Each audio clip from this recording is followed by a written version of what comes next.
Hello, good morning. Kumusta ka?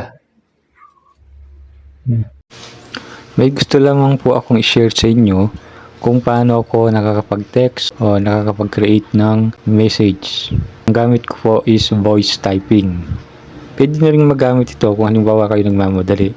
Basta siguraduhin lang po na malinaw yung pagkakabigkas ng message. Kasi as of now, ang makamay ko po ay manhid pa at hindi pa gaanong makagalaw ng maayos. Kaya pagka ako'y nagki-create ng message is voice typing ang gamit ko. So ganito po yun, no?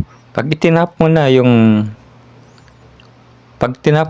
message box, text man yan or sa chat, makikita mo yung keyboard. Dito sa keyboard, may icon ng microphone sa upper right corner. Ayan po. Pagkatap mo ng microphone icon, may makikita kang speak now at listening. So, ibig sabihin nun, pwede ka nang magsalita kung ano yung message na kailangan mong iparating. Hello, good morning. Kumusta ka?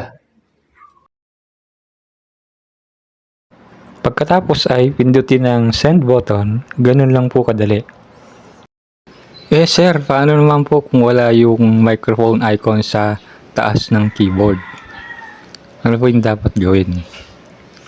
Ganito po yun, ano? So may makikita kayong gear icon dyan sa taas ng keyboard o yung tinatawag na settings. I-tap po natin yun. Yan.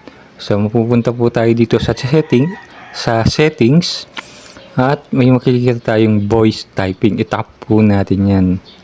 Yan. So dito sa may bandang itaas, i-tap lang po natin itong button ng use voice typing at ma-activate na yung voice typing.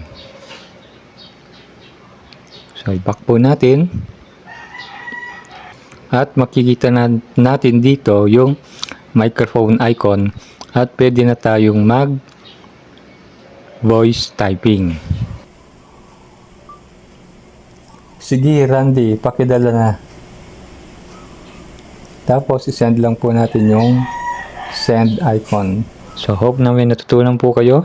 Huwag po kalimutang mag-follow kung di pa kayo nakapollow or subscribe or kahit like na lang. Thank you.